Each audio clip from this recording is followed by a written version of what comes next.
Hello viewers and welcome to Sunless Sea. I'm your host PPCC and today we'll be starting a extended Let's Try video series, really just checking out this game and seeing what it has to offer here.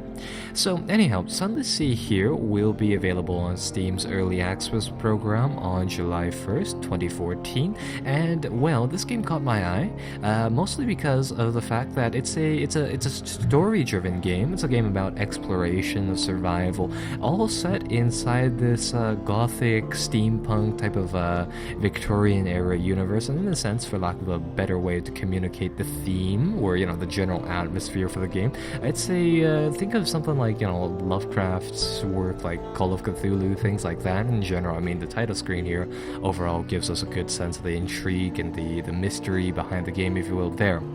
So, Fail Better Games has actually two games set inside the same general atmosphere inside this. They have, of course, this title, and they also have a free-to-play browser game, so it's a point-and-click game, or rather, a choose-your-own-adventure game titled Fallen London, and I'm sure if you've searched that up in Google, it will give you a link to that. And again, I mean, it's a free-to-play game, so definitely check that out if this is a intriguing title for you.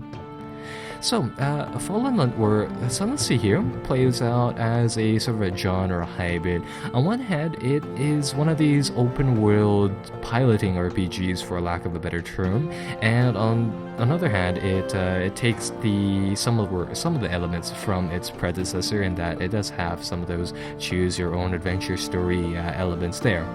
So, with that said, I mean, currently inside this build of the game is quite open. We can choose our captain's background to begin the game, and afterwards we can also have the choice of picking out our victory conditions as well. So perhaps there might not be, say, a main quest line or storyline for this game, but there's definitely a few options, and definitely have done a great job in building the miniature bits and bobs of the world, which of course contain their own adventures.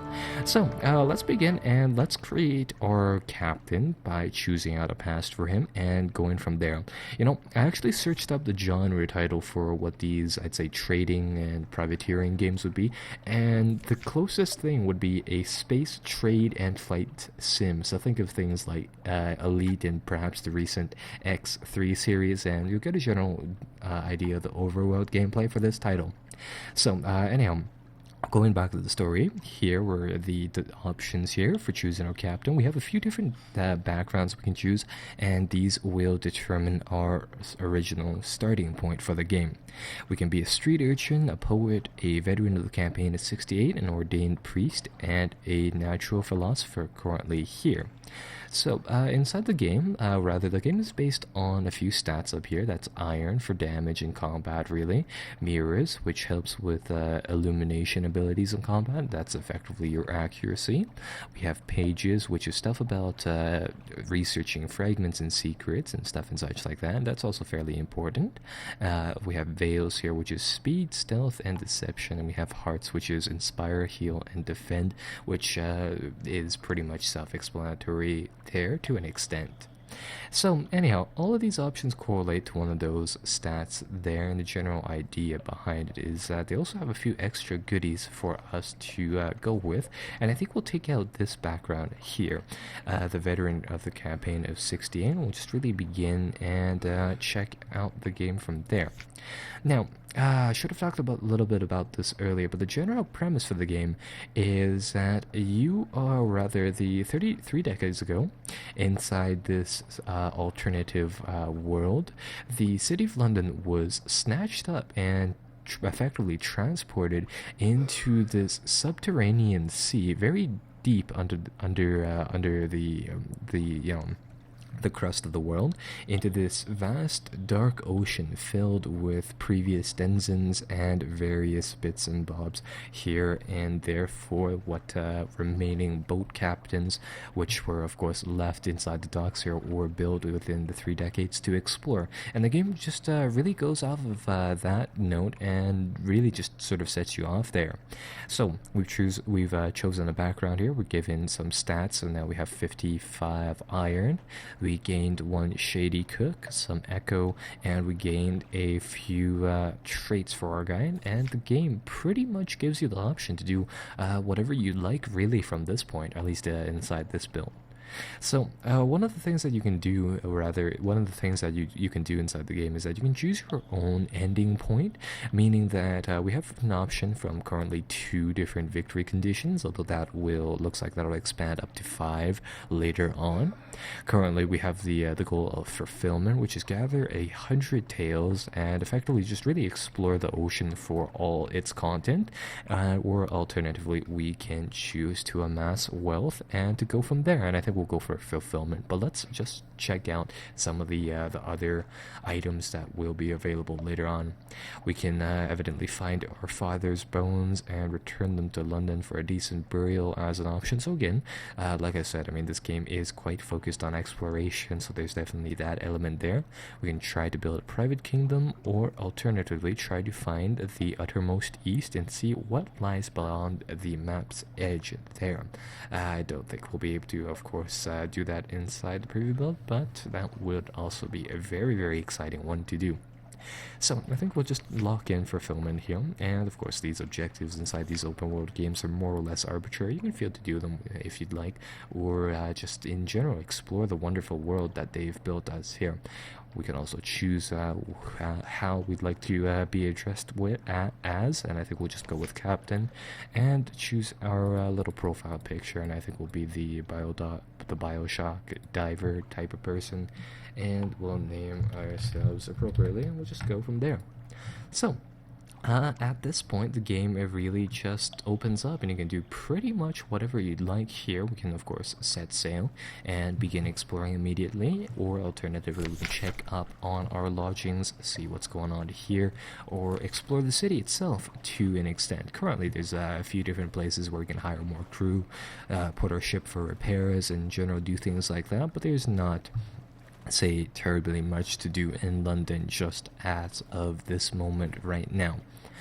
Now, with that said, let's just set off and let's just go for adventure, really.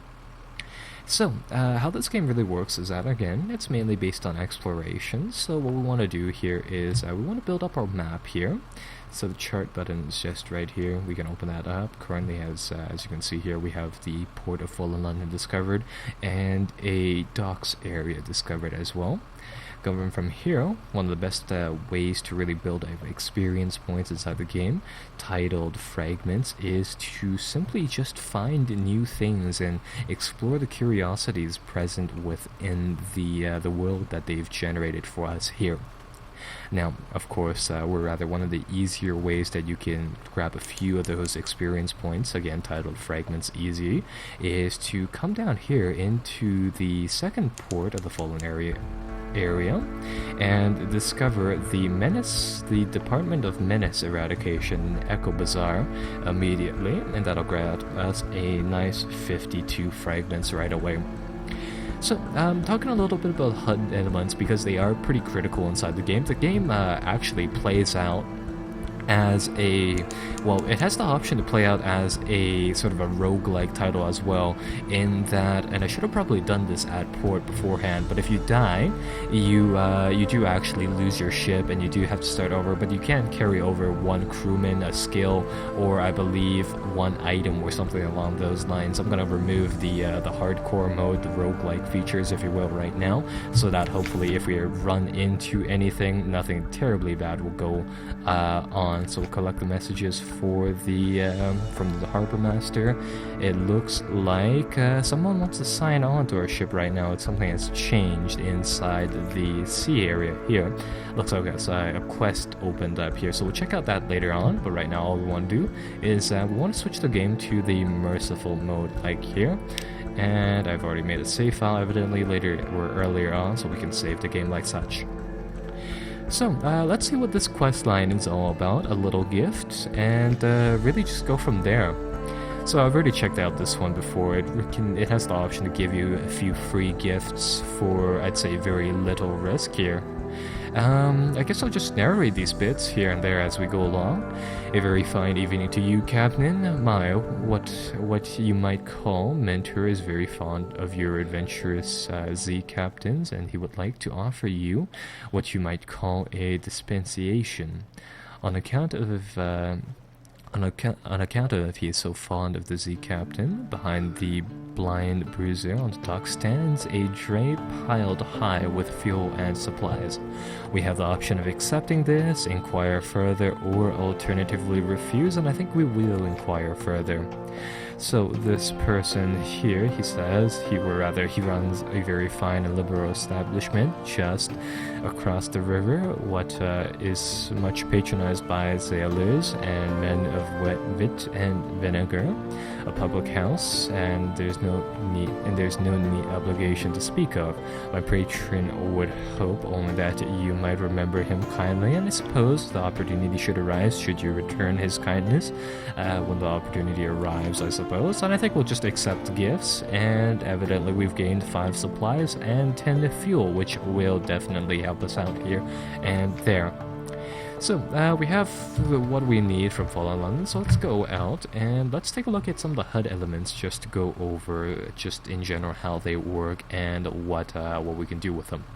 So, starting from the left and moving to the right, I suppose, we have the little help tab at the bottom of the page, and up here we have our stats in crewman, iron, mirrors, pages, veils, and hearts, and of course all of these function for different combat roles, amongst other things, here and there. We also have the crew lineup of ourselves, the captain, a first officer, a chief engineer, a cook, a gunnery officer, a surgeon, and also a mascot as well. Currently, I mean, as you can see, we're just wandering around the port area, and we are currently being chased by a crab, evidently. But anyhow, we're gaining a lot of experience points here and there.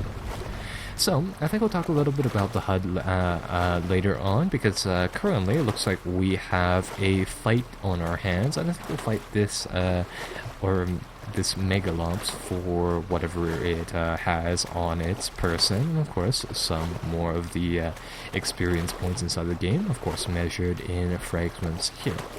So, the combat inside the game takes place in this semi-real-time, semi-turn-based system where we have a whole various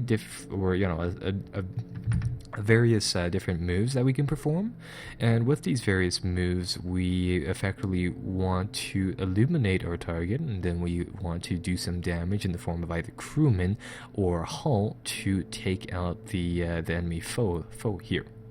So, with that said, the minute the second that I unpause the combat, what'll happen is that one of the things that I have queued up here will begin to tick down, and as that finishes up, different abilities will be played, and the game just sort of goes on that note.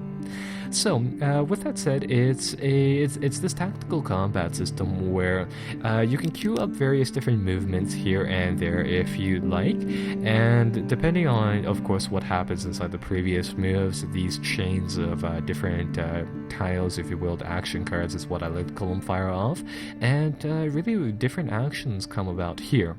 Now, one of the things that is, one of the bits here, one of the mechanics that they've introduced is that because of the setting, because you're fighting inside this dark underwater sea, one of the things that you'll need to actually fire off your shots is illumination. So you do need to, of course, be able to see what your target is. So, what we'll do here is that we'll use a few of the action cards from the illuminate section here to first find our target, and afterwards we'll bombard them with a few attacks here.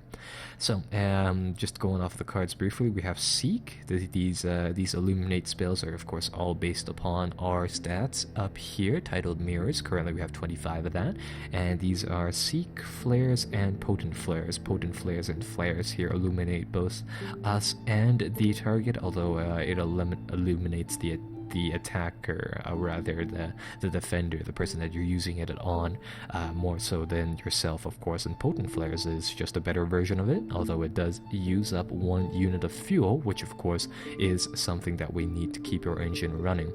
Alternatively, we can opt to not illuminate ourselves at all, trading that for only a modest illumination on the enemy, using the seek command here, which takes a little bit more time. And yeah, that is pretty much that. So it looks like both ourselves and this, I forgot what its name was again, Megalops, are both going to use the seek command, and I think we'll queue up 2 of the cards because hey, we are going to use quite a lot of that illumination in a moment here. Right, so as you can see, I can pause and resume the combat whenever I want, and here we are. We've illuminated the giant crab thing here to 56 out of 150, and at this point we can use some of the attack commands here. So for attack on our little steamboat here, we can unleash a devastating salvo when we reach 100 illumination, or alternatively we can unleash a little bit of a weaker salvo at 50 illumination. And currently we are just going to fire this thing off right now and hopefully one-shot this giant megalops, because if you remember, we did pick up that other trait, the veteran of 68, which bumps up our iron skill, where stat, which determines attack damage, up to 55, so we should be able to demolish this thing in one shot just like that. And that's in general how the combat system goes, at least to the extent that I've found it to be. And in general, I mean, after every single one of these encounters, you will always have some interesting choices to just sort of mess around with here and there. So, after taking this thing out, we have the option to dissect it for supplies, which will give us some things to use along our sailing journey, or alternatively, we can dissect that for knowledge and pursue a miniature adventure of sorts. And I think we will dissect it. It looks like our pages statistic gives us a 75% chance of it succeeding, so we will just go from there. And it looks like we gained some fragments out of it, and again, fragments is of course the experience point system inside the game there. And I think we'll just leave on that note and continue forwards, really. So, talking a little bit about the stuff up here, oh no, it looks like we're going to get attacked by the other steamboat here, so I think we'll fight another battle, and we'll just really see these battles once more and talk a little bit more about the combat inside the game before we proceed forward. But yeah, I mean, tons of these fights will be present on the map, and in general they of course have their own bits and bobs which make them unique. So we've already talked a little bit about the attacking and the illumination system inside the game, but let's talk about defense. What we can do right here is that inside the evade category we can use some of these buttons here, the evade command notably, to reduce our illumination and to effectively hide ourselves and to make it so that the enemy hopefully will waste some of his moves in trying to make an attack that just simply won't hit, and that's based on our Veils stat here. So as you can see here, the enemy ship here is getting ready to fire a volley, so hopefully I'll be able to evade his blow by of course slipping out in time. Oh, forgot to pause there. By hopefully reducing or rather our illumination down below 50, but it doesn't look like that's happening, so I think we will go on the offense and we'll unleash a barrage of our own. And there we go, we can one-hit kill most of the enemy ships here and there. And, well, like I said, I mean, most of these battles will offer you various different choices here. So we can loot and scuttle the enemy ship here, so we can take whatever we can carry, really, or fish up inside the deep, dark subterranean sea here. Well, alternatively, we can send her back with a crew, so that hopefully we can receive something else in port. Looks like we have an 80% chance of that, so I'll send that back, mostly due to the fact that it looks like after that battle we'll need to make a few ship repairs here and there. And again, going from there we can just really adventure forwards and check out what lies beyond the port of Fallen London here. So, going to finally to the little bit of the game that I wanted to talk about. We have a few different menus or icon or gauges up here. We namely have a speed indicator up here. We have a little cargo capacity thing here. We have the hull of our ship in hit points on, of course, the left and right side of our ship. But the most intriguing portions are over here. We have a limited amount of fuel that we can carry in our ship, and if you're playing on the hardcore roguelike-esque mode, that is especially important because you will actually run out of fuel and be trapped if you aren't very cautious about that. And of course, you also have hunger, so you have supplies too. You have